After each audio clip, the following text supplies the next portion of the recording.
Amém, boa noite. Eu convido você, por gentileza, a abrir a palavra do Senhor na carta de Paulo aos Colossenses, capítulo 1.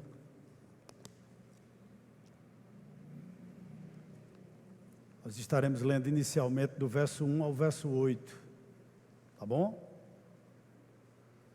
Colossenses capítulo 1, do 1 ao 8. Vamos ficar de pé? Por favor? A gente faz a leitura do texto e logo após os irmãos podem estar sentando. O texto sagrado nos diz assim: Paulo, apóstolo de Cristo Jesus, pela vontade de Deus, e o irmão Timóteo, aos santos e fiéis irmãos em Cristo que estão em Colossos, graças a vós e paz da parte de Deus nosso Pai. Damos graças a Deus, Pai de nosso Senhor Jesus Cristo, orando sempre por vocês, desde que ouvimos falar da vossa fé em Cristo e do amor que tendes por todos os santos, por causa da esperança que vos está reservada no céu, da qual já ouvistes pela palavra da verdade, o Evangelho, que chegou a vós e também está em todo o mundo frutificando e crescendo, assim como entre vós, desde o dia em que ouvistes e conheceste a graça de Deus na verdade, como aprendeste com Epáfras, nosso amado conservo, fiel ministro de Cristo em nosso favor. Ele também nos contou do amor que tendes no Espírito. Amém? Senhor, aqui está a Tua palavra, que nessa noite, pela Tua infinita graça e misericórdia, Tu possa aquecer nosso coração e possa falar de uma forma profunda a cada um de nós que aqui estamos, Pai. Lembra-nos daquilo que nós meditamos, ó Deus. Lembra-nos, Pai, daquilo que estudamos e que nós possamos ser o mais fiel possível ao texto sagrado. Que o Teu Espírito Santo traga, nesse momento também, iluminação sobre a nossa mente, para que o Teu nome seja glorificado no final dessa ministração. É assim que eu te peço, te oro e te agradeço em nome de Jesus. Amém. Os irmãos podem sentar. Eu sei que possivelmente você sabe que Paulo não fundou essa igreja dos Colossenses. Essa igreja não foi fundada por ele. Também Paulo, muito possivelmente, nunca esteve conhecendo pessoalmente aqueles irmãos. Mas Paulo nutria um amor muito grande por aqueles irmãos e uma preocupação muito grande por aqueles irmãos. Ele escreveu essa carta principalmente para combater o que nós conhecemos como, o que ficou conhecido como a heresia de Colossos. Ou seja, onde a divindade de Cristo, o fato de Cristo ser Deus, essa verdade estava sendo atacada muito ferozmente por alguns falsos mestres. E por essa razão, entre outras, mas essa foi a principal, Paulo escreve essa carta àquela igreja que se situava no chamado Vale do Rio Lico. Ela ficava muito próxima a Laodiceia, a cidade de Colossos, e a uma cidade chamada Hierápolis. E Paulo emite essa epístola para aqueles irmãos tão amados por ele. Eu gostaria de chamar a sua atenção para o verso 1 e 2. Nós vamos nos até o verso 2, mas eu gostaria de ler novamente o verso de número 1, quando ele se identifica como emissor daquela carta. Ele diz: Paulo, apóstolo de Cristo Jesus, pela vontade de Deus, e o irmão Timóteo. Ele também cita Timóteo, não como autor, mas por uma questão de educação. Paulo coloca o nome de Timóteo aqui, na apresentação da sua carta, certo? Mas o autor verdadeiramente é o apóstolo Paulo. E o verso 2 e o verso 3 há algumas verdades para nós pensarmos. Ele começa dizendo o seguinte: aos santos e fiéis irmãos em Cristo que estão em Colossos, graças a vós e paz da parte de nosso Deus e Pai. Meus irmãos, todos nós que estamos aqui, nós estabelecemos metas. Às vezes nós estabelecemos metas na nossa vida anuais. Às vezes nós estabelecemos metas mensais, às vezes nós estabelecemos metas para a semana. Eu tenho certeza que é verdade. E como cristãos que somos, pelo menos a maioria de nós que aqui estamos, talvez em sua totalidade, como cristãos, irmãos, às vezes nós estabelecemos metas do tipo: eu vou ler mais a palavra, eu vou me dedicar mais à oração, e isso é ótimo. Porém, algumas coisas acontecem na nossa vida que tira esses propósitos de nós. Normalmente, quando a adversidade chega, nós abandonamos ou esquecemos esses votos, esses focos na nossa vida, principalmente de orar, por conta de nossas necessidades. Por que eu estou dizendo isso?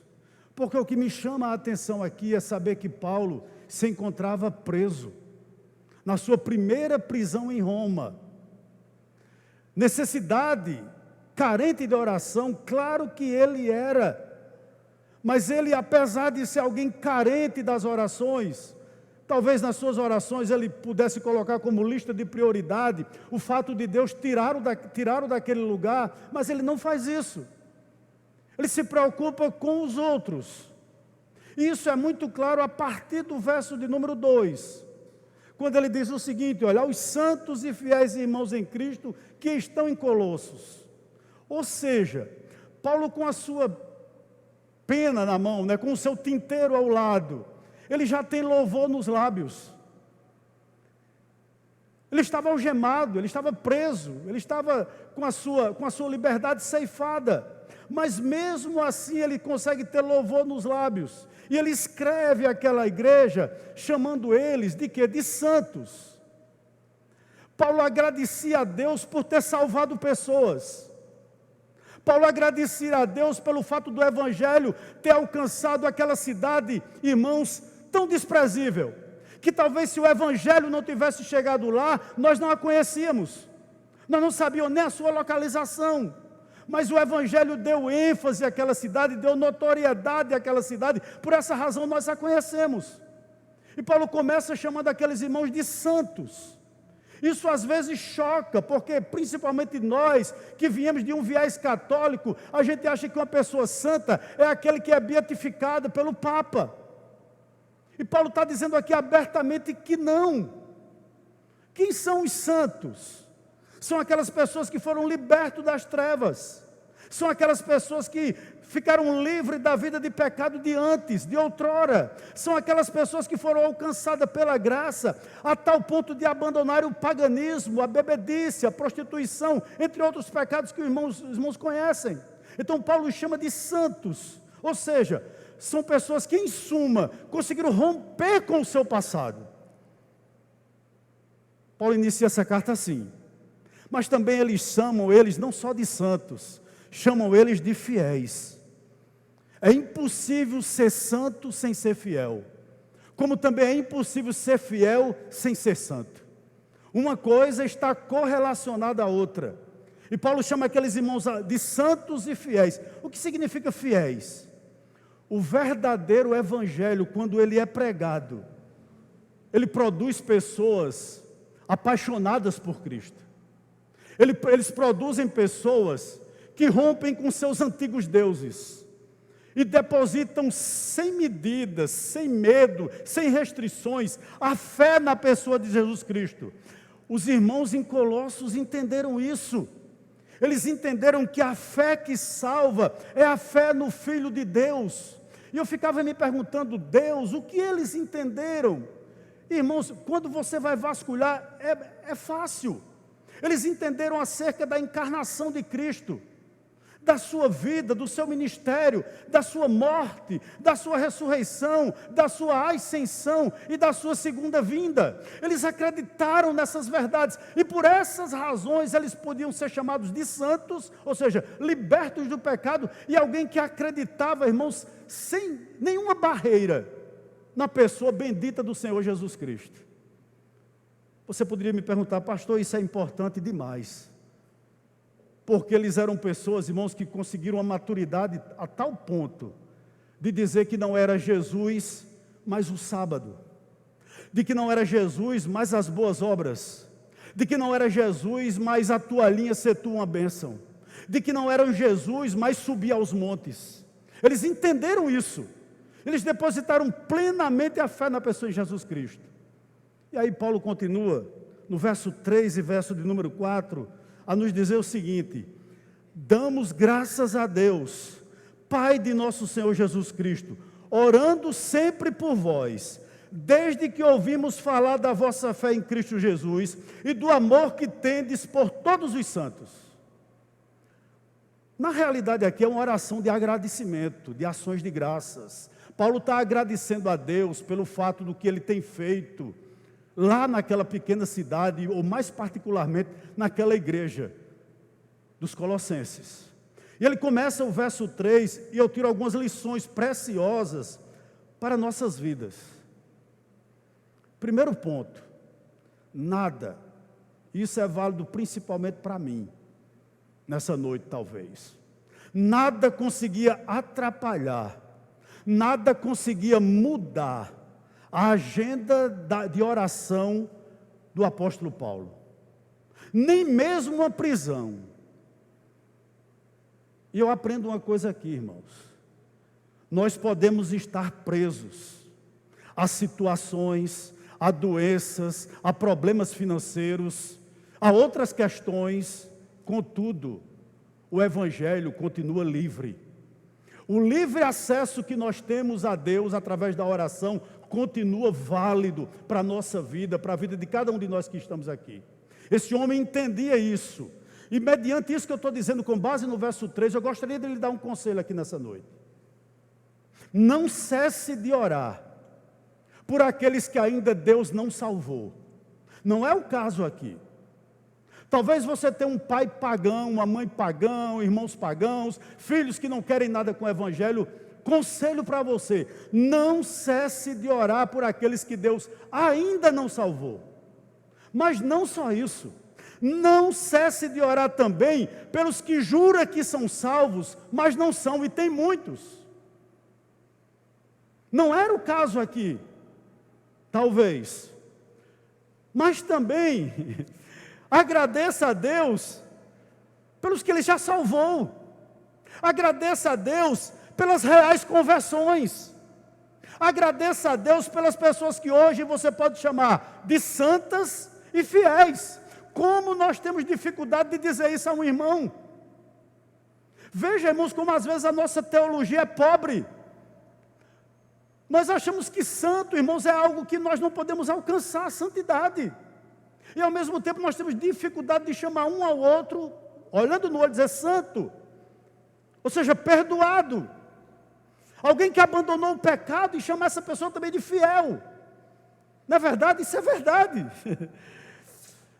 E uma coisa importante aqui para você nessa noite. Eu chamo já a sua atenção para o verso 4. Vamos ler já, mas antes eu gostaria de dizer isso.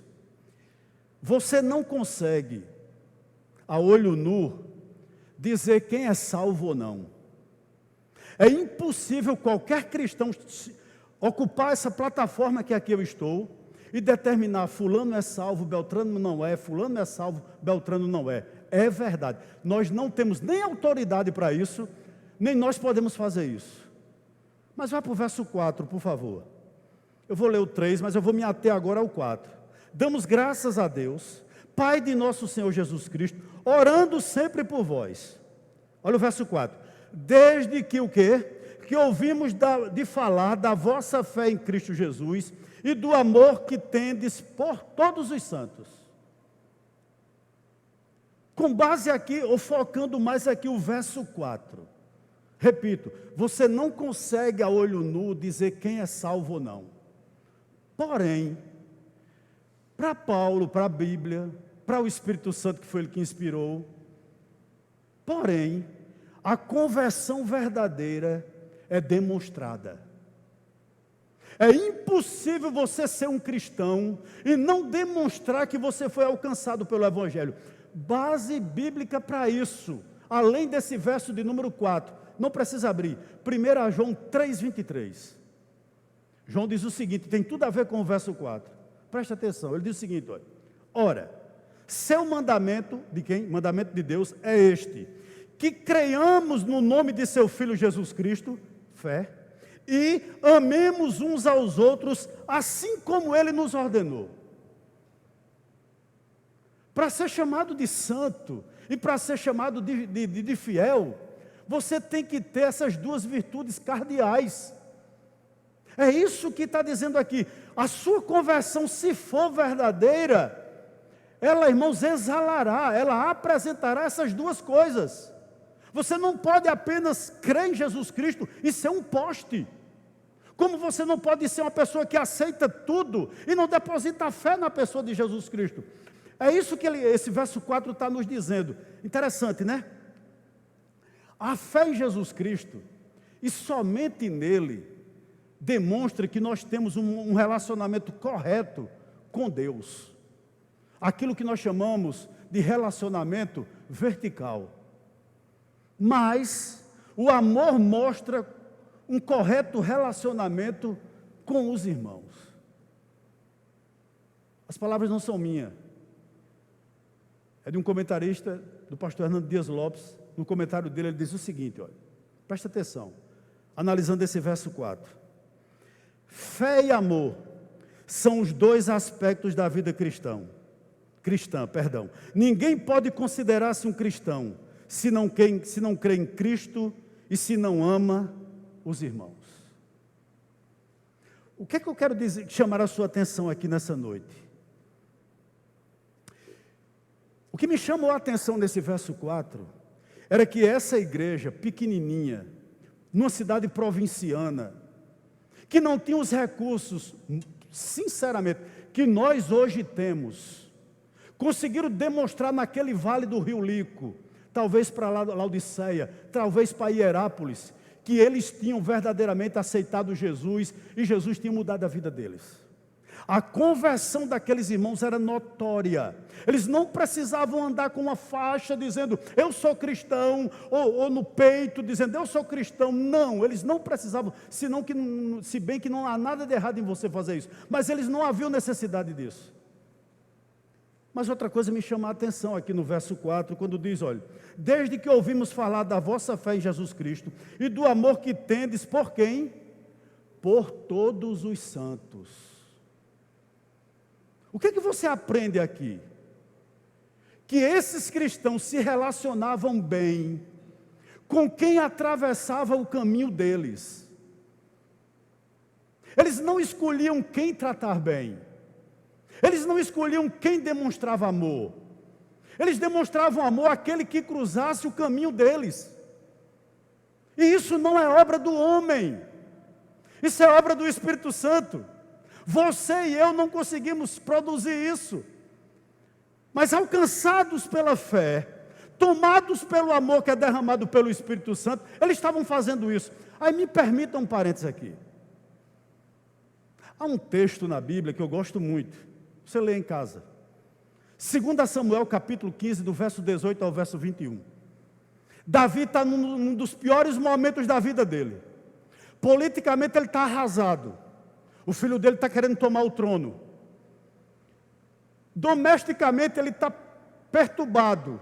A família de Davi estava sendo atrocidada por incesto, por estupro e por assassinato. Politicamente ele estava arruinado. Domesticamente ele estava quebrado. E espiritualmente ele estava muito mal, porque ele havia acabado de cometer adultério com Batseba. Ainda não tinha escrito o Salmo 32.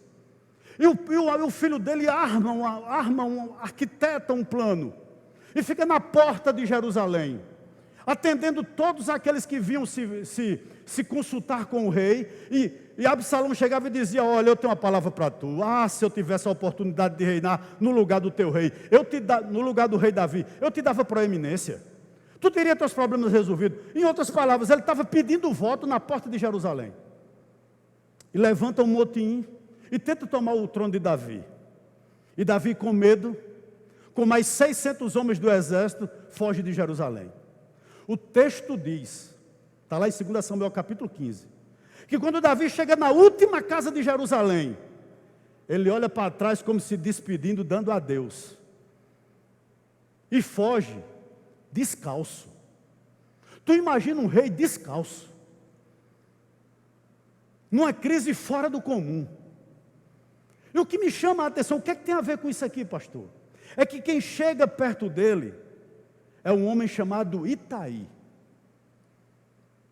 o geteu, alguém que veio de Gate. Estão lembrados de Gate?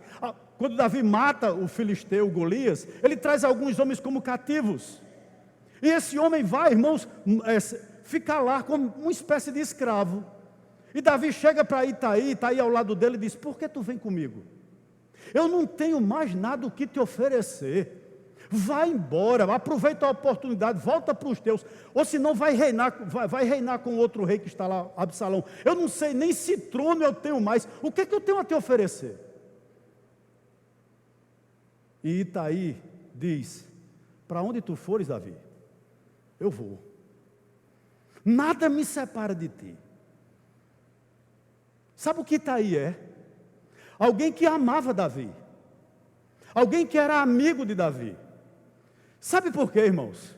Você conhece quem é seu irmão de verdade, seu amigo de verdade, nas crises. Quando a crise chega, é aquele primeiro a lhe telefonar. É aquele que diz que está orando por você. Quando você não tem nada o que oferecer. Quando a gente tem alguma coisa a oferecer, é muito bom. Mas você conhece os verdadeiros amigos nas crises. Alguém já disse que a prosperidade atrai amigos e a adversidade os prova. E Davi está vivendo esse momento aqui. Ele tem um amigo de verdade. O nome dele chama-se Itaí. Alguém que o amava com amor cristão. Talvez você tenha milhares de seguidores no seu Facebook. Mas eu vou dizer algo aqui que talvez lhe choque. Talvez seus amigos de verdade, você não os conte na palma da sua mão. Um é bom, 2 é muito bom, 3 é difícil demais. Aqui está alguém que demonstrava fé na pessoa de Jesus Cristo, os Colossenses, e amor para com todos os santos. Verso 5. Mas por que eles demonstravam esse amor? Por que eles depositavam tanta fé na pessoa de Jesus Cristo? Aqui está a razão no verso 5. Por causa da esperança que vos está reservada onde? No céu, da qual já ouviste pela palavra da verdade, o Evangelho. Meu irmão, nesse verso aqui, Paulo diz que numa cidade sem notoriedade, numa cidade sem ter muito o que fazer, de repente o Evangelho vem como uma dinamite, e traz aquilo que todos nós buscamos, esperança, né?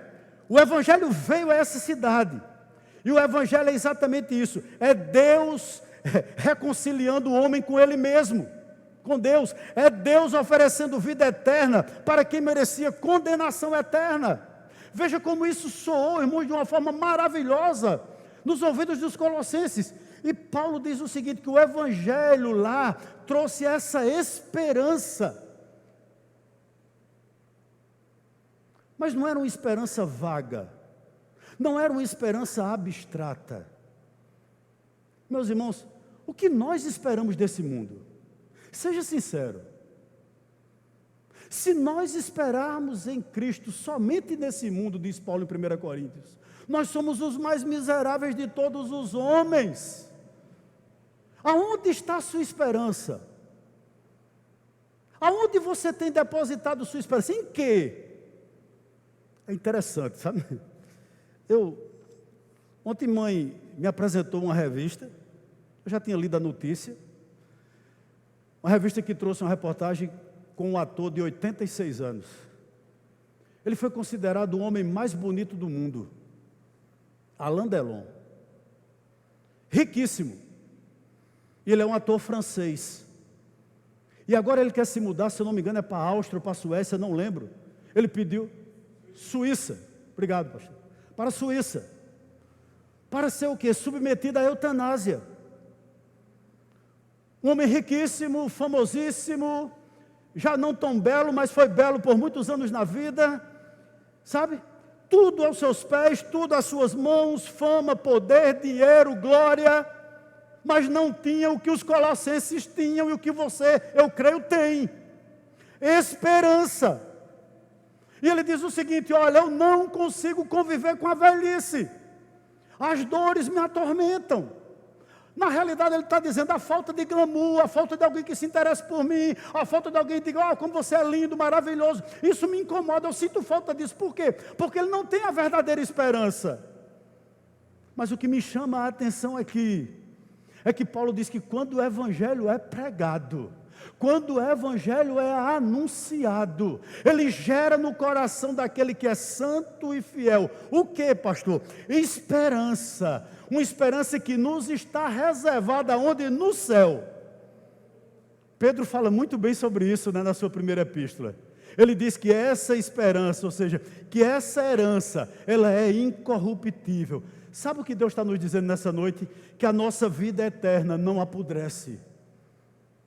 Que a nossa vida eterna não perece, que ela não é assolada por nenhum exército inimigo, portanto tem esperança, ou continue tendo esperança. Mas não só isso, essa esperança também é sem mácula, ela não degenera, ela é limpa, nada pode macular, está certo? E interessante, quem guarda ela não sou eu nem você.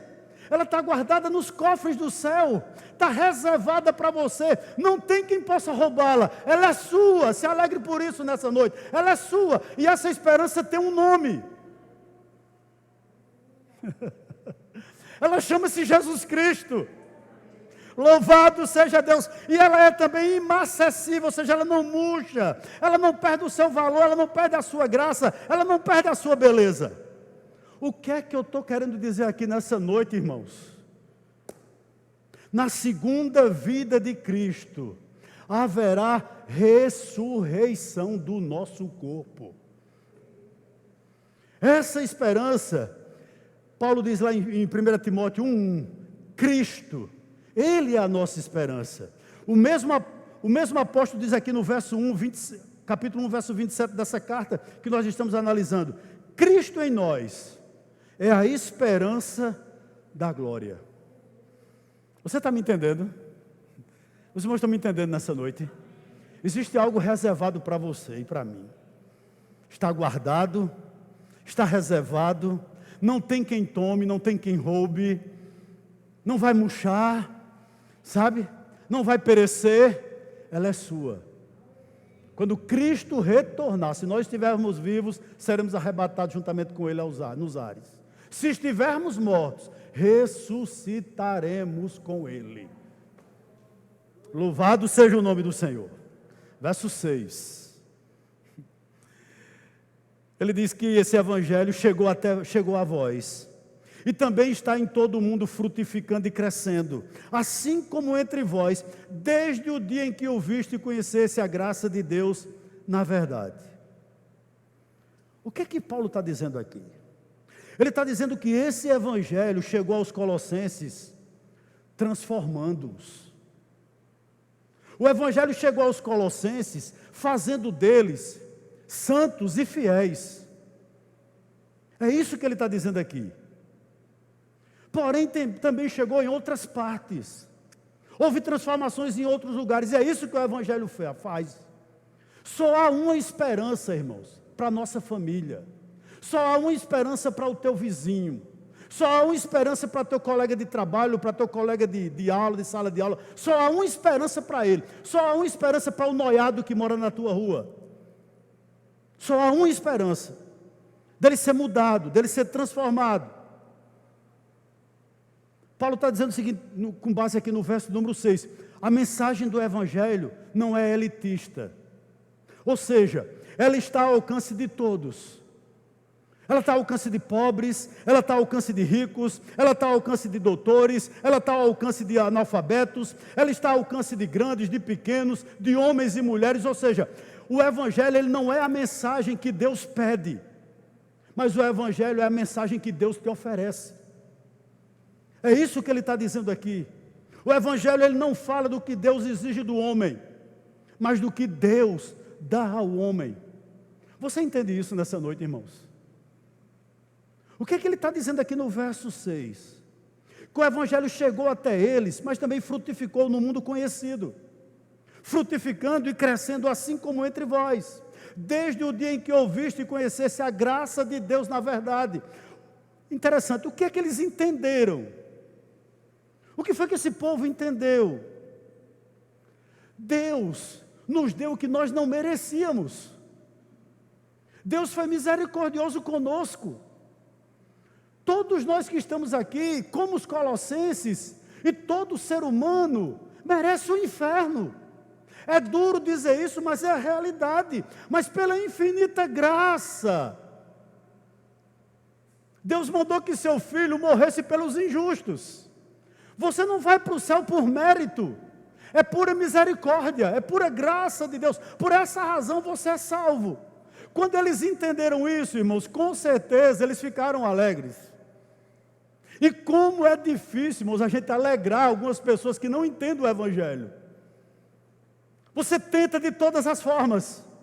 Você tenta ser, irmãos, o mais bondoso possível, o mais claro possível, o mais interessante. Se o Espírito Santo não fizer a obra, não tem quem faça.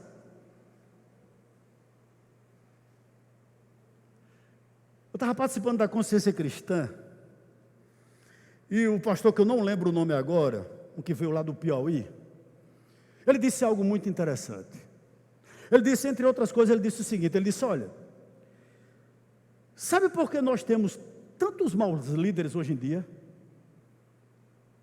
Porque os líderes primeiro deveriam não passar por um seminário, mas deveriam passar por um cemitério. O que é que ele estava dizendo? Eles precisavam, antes de ir para um seminário, eles precisavam nascer de novo.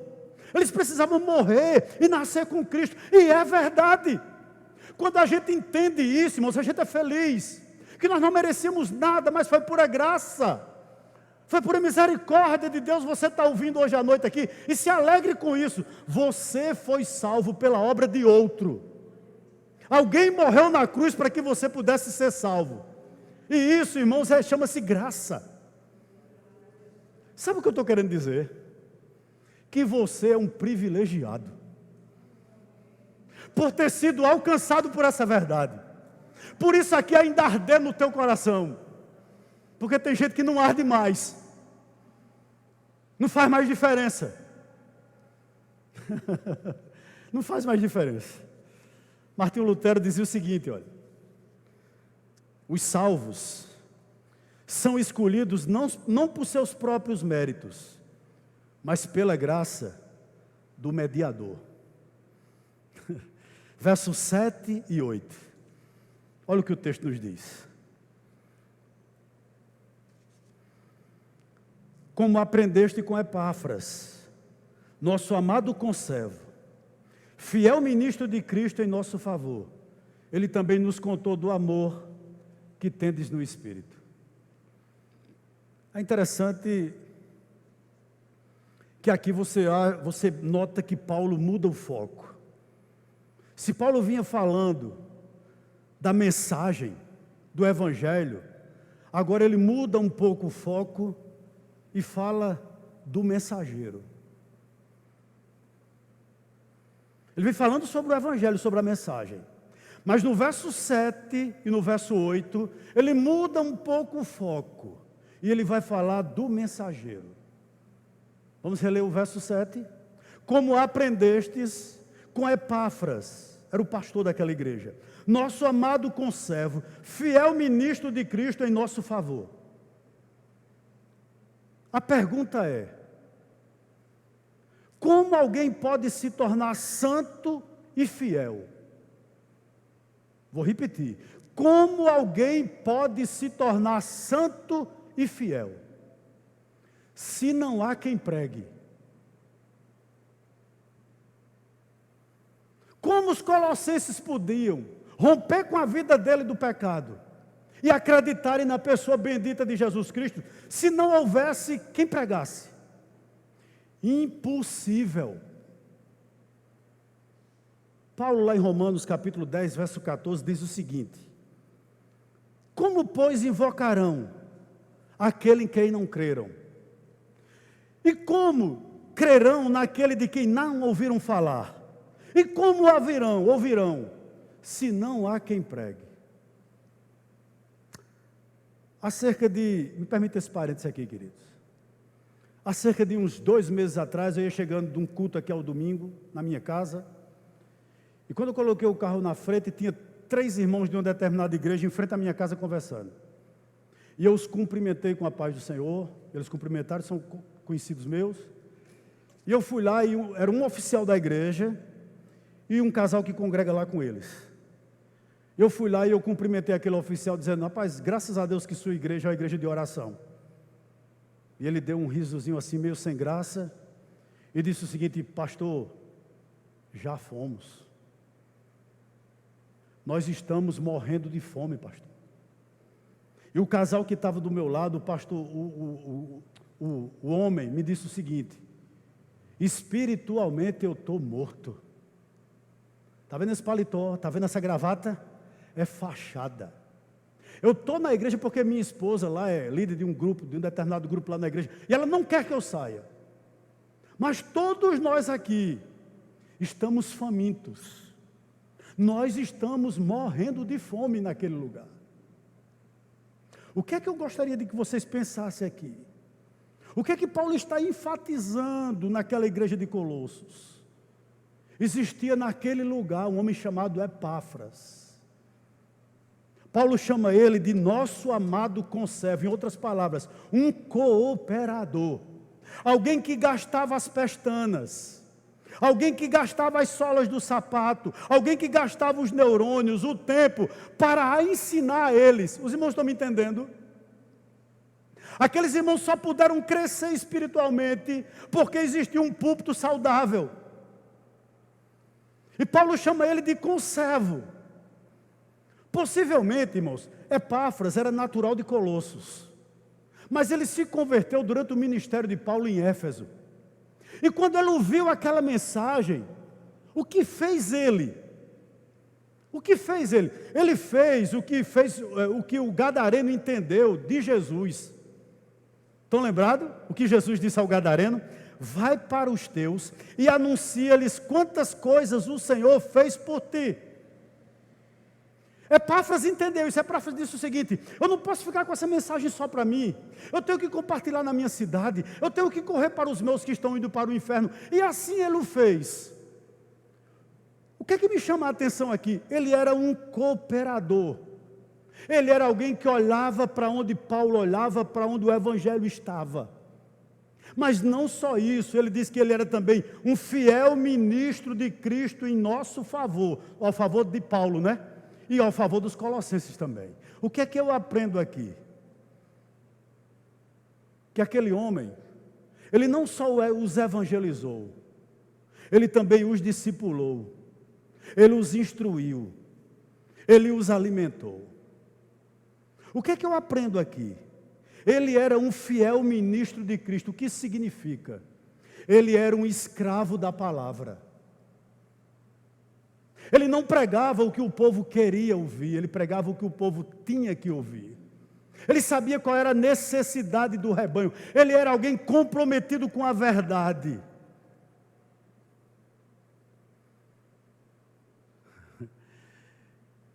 É como se Paulo, quando escrevesse essa epístola, dissesse o seguinte, e estava acontecendo isso, né? Eu não sei por que vocês se sentam para ouvir falsos mestres. Eu não sei por que vocês vão atrás de palavra em outro lugar, já que Epáfras prega para vocês. Eu não consigo entender vocês. Eu já disse aqui algumas vezes e vou reiterar. O maior juízo que Deus pode exercer sobre uma igreja é tirar do púlpito dessa igreja um fiel expositor da palavra e no seu lugar colocar um palhaço ou um pastor criativo. Sabe o que me chama a atenção aqui?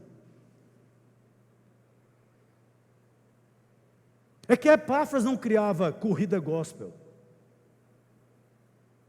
jumentada gospel, culto gospel de luminosos, com luminares. Ele não era uma pessoa de novidades. Ele entendia que Deus não o chamou para isso. Ele era cooperador de Paulo, ele andava de mãos dadas com Paulo, ele andava de mãos dadas com o Evangelho, e ele era alguém profundamente comprometido com a verdade. Porque tudo que o pecador quer ouvir é mentira. Alguém que satisfaça o seu ego. Alguém que você diga que é o cara. Por isso que esses coaches, né, fazem tantos sucessos. Porque ele diz o que o povo quer ouvir. E Epáfras não era esse tipo de gente. Não era. Ai, Jesus, como Deus tem sido bom comigo. Eu quero agradecer a todos vocês que pregam aqui. Sabe, irmãos? Eu quero agradecer a todos os homens de Deus que vêm para a consciência cristã.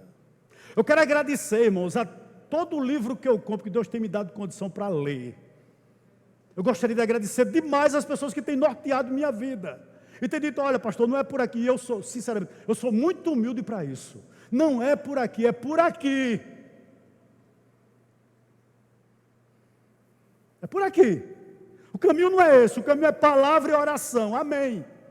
Nós não precisamos de novidades. Epáfras entendeu isso. Ele era um fiel ministro de Cristo. Mas Paulo diz o seguinte, em nosso favor. O que significa aqui em nosso favor? É interessante, né? Veja bem. Por que em nosso favor? Porque Epáfras saiu de Colossos. Me perdoe, eu não sei quantos quilômetros dá de Colossos a Roma. Depois você faz essa pesquisa. Até Roma. Para quê? Para aprender. Surge um falso ensino no seio da igreja. A heresia começa a minar a igreja. Se Epáfras fosse um camarada orgulhoso, aquele camarada prepotente, dizia, eu sou suficiente, eu não preciso aprender não, eu vou combater. Mas quando ele viu o erro, tomando conta da igreja, ele disse, não posso ficar parado não. Ele foi para onde? Ele foi para os pés de Paulo, lá na prisão, na primeira prisão de Paulo em Roma. E disse, Paulo, eu não sei resolver isso. A heresia não está ao meu alcance, eu não cheguei nesse nível. Eu faço o quê? Interessante, né? A gente quer que nossos filhos sejam crentes, mas nós não o conduzimos à escola dominical.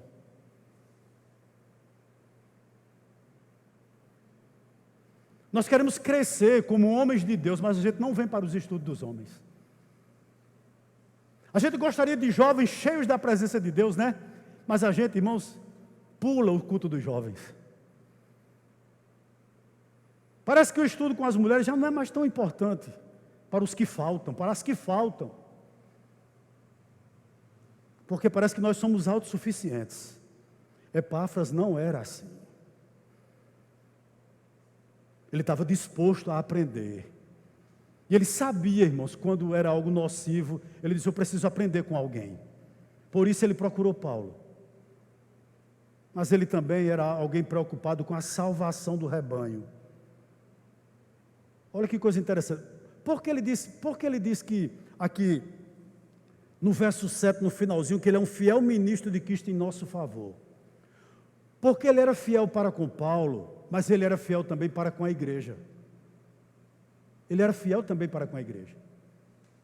E você diz como, pastor? Veja bem, olha o verso 8.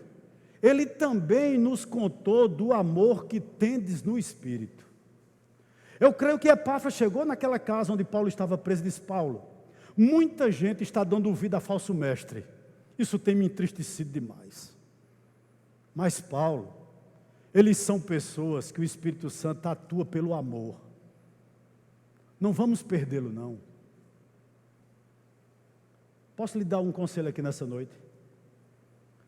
Se na sua igreja existe uma boa pregação da palavra,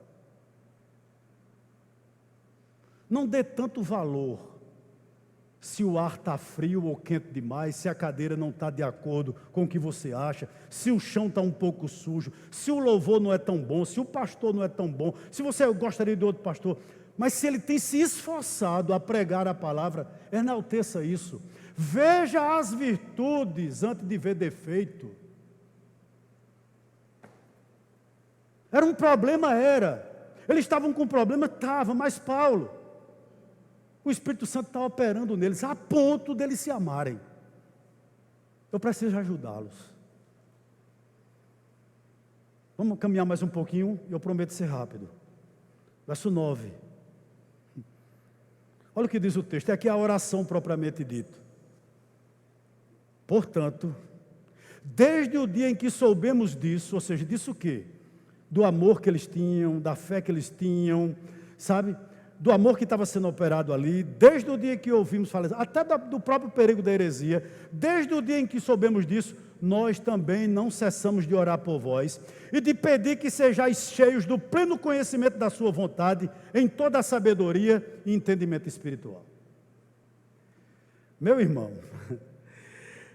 quando Paulo tomou conhecimento disso tudo aqui, ele orou pela igreja pedindo o quê? Isso me chamou muita atenção. Verso 9, que eles sejam cheios do pleno conhecimento da sua vontade, da vontade de Deus. Eu vou dizer algo aqui que talvez você não saiba ou lhe choque.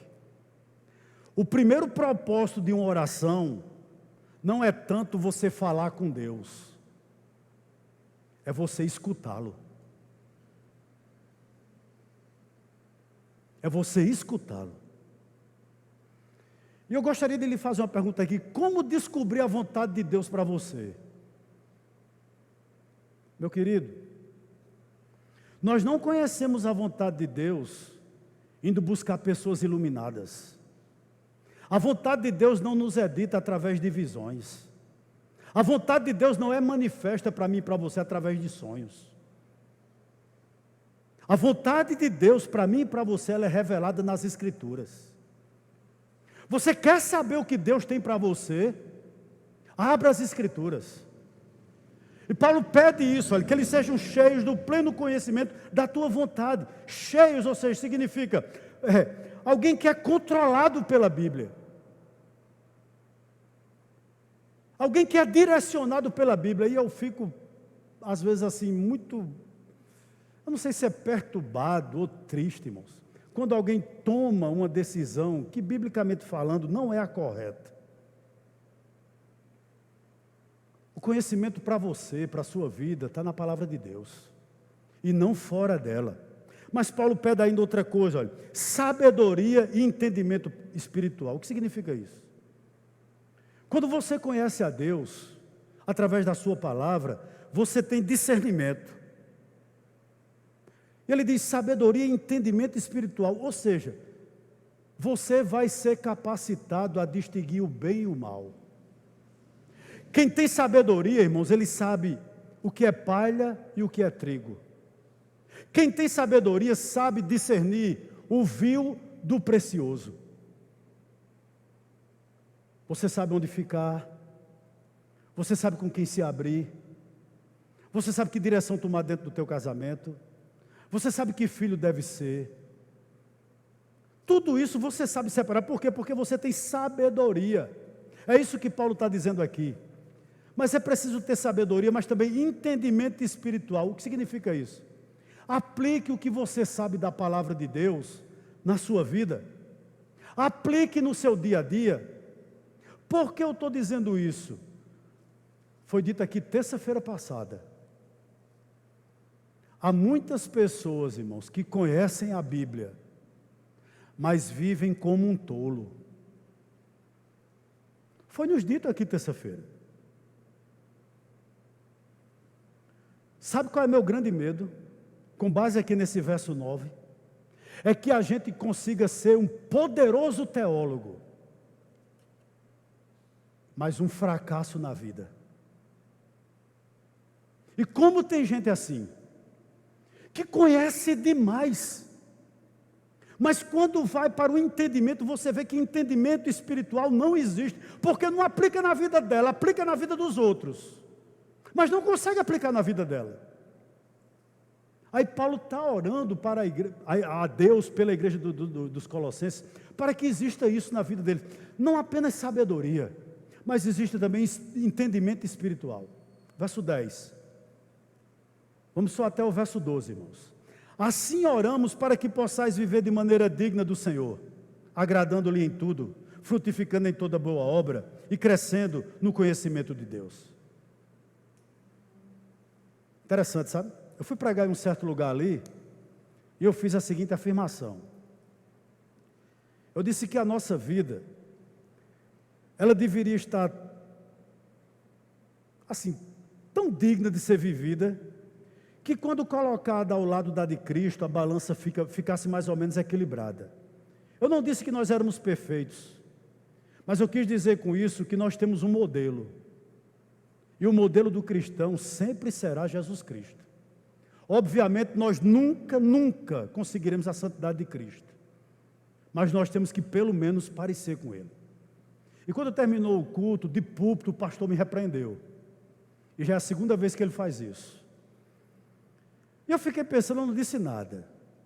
Mas eu fiquei pensando o seguinte, eu digo, meu Deus, se nós não temos um modelo para seguir, se nós não temos uma ambição santa a ser, o que adianta ser cristão? O que adianta ser cristão? Interessante que nesse texto aqui, ele diz que Paulo ora para que ele possa viver de maneira digna do Senhor. Existe uma maneira digna, existe um modelo a ser seguido. Você e eu não podemos viver como um mundano. Não. E mais ele diz, agradando-lhe em tudo. E eu lembro muito bem de um exemplo que o pastor Hernando Dias Lopes conta, que foi pregar num congresso de jovens, e ao término da mensagem, os jovens chamaram ele a uma reunião e disse, pastor, nós não queremos mais que o senhor pregue aqui, porque o senhor é um homem retrógrado, o senhor falou que jovem só pode se relacionar sexualmente no casamento, e nós não concordamos com isso. Nós somos do grupo do louvor aqui, olha, eu mesmo fico com minha noiva, fulano está pegando cicrana, e a gente bebe, e o Senhor foi testemunha que quando nós cantamos, o fogo desceu. E o pastor Hernando Dias Lopes se levantou, olhou fixamente para aquele jovem que estava capitaneando aquela reunião e disse o seguinte, você pratica sexo com sua namorada? Ele disse sim, noiva. E os irmãos do louvor aqui também? Ele disse sim. O pastor Hernando Dias Lopes disse o seguinte, só tem uma coisa a lhe dizer, se for para a glória de Deus, continue. O que Paulo está dizendo aqui no verso 10 é que nós devemos agradá-lo em tudo. Tudo que nós venhamos a fazer, a pergunta é essa, isso glorifica ao Senhor? Isso traz honra, traz glória, traz majestade ao nome do Senhor? Continue.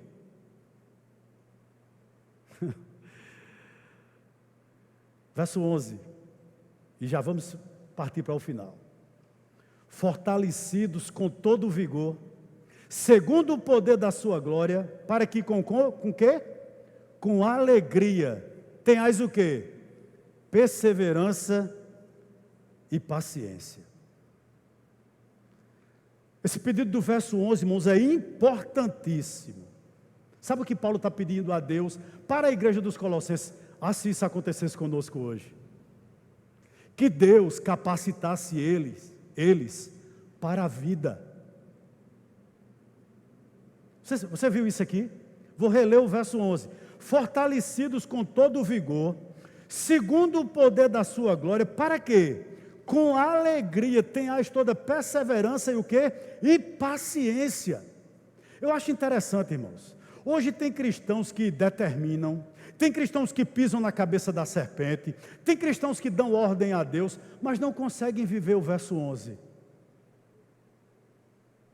E é um desafio, eu digo a você que é um desafio esse verso 11.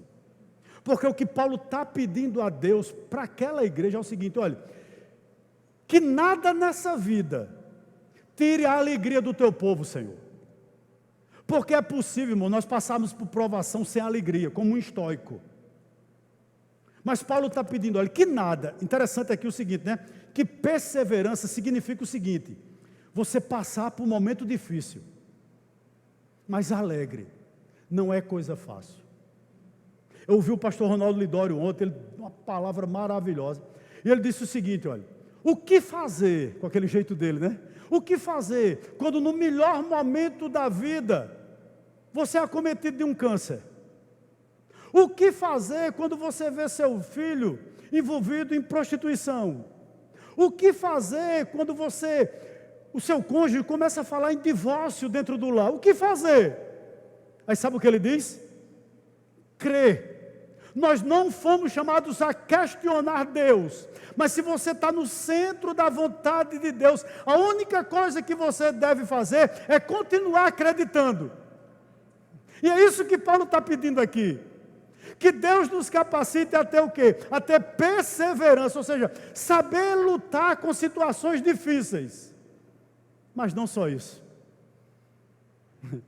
Paulo pede outra coisa que parece que a nossa geração não tem mais: paciência.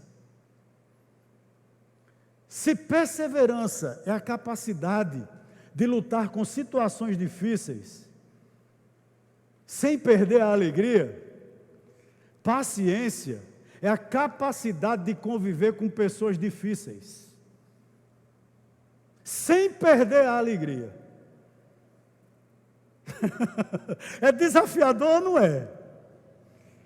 Mas Paulo está dizendo que isso é um fruto do Espírito Santo, né?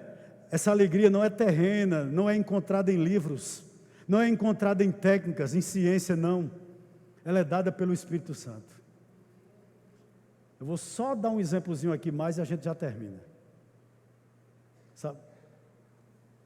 Falando ainda do pastor Ronaldo Lidório, ele conta um exemplozinho lá de uma cristã que ele chama de Shema.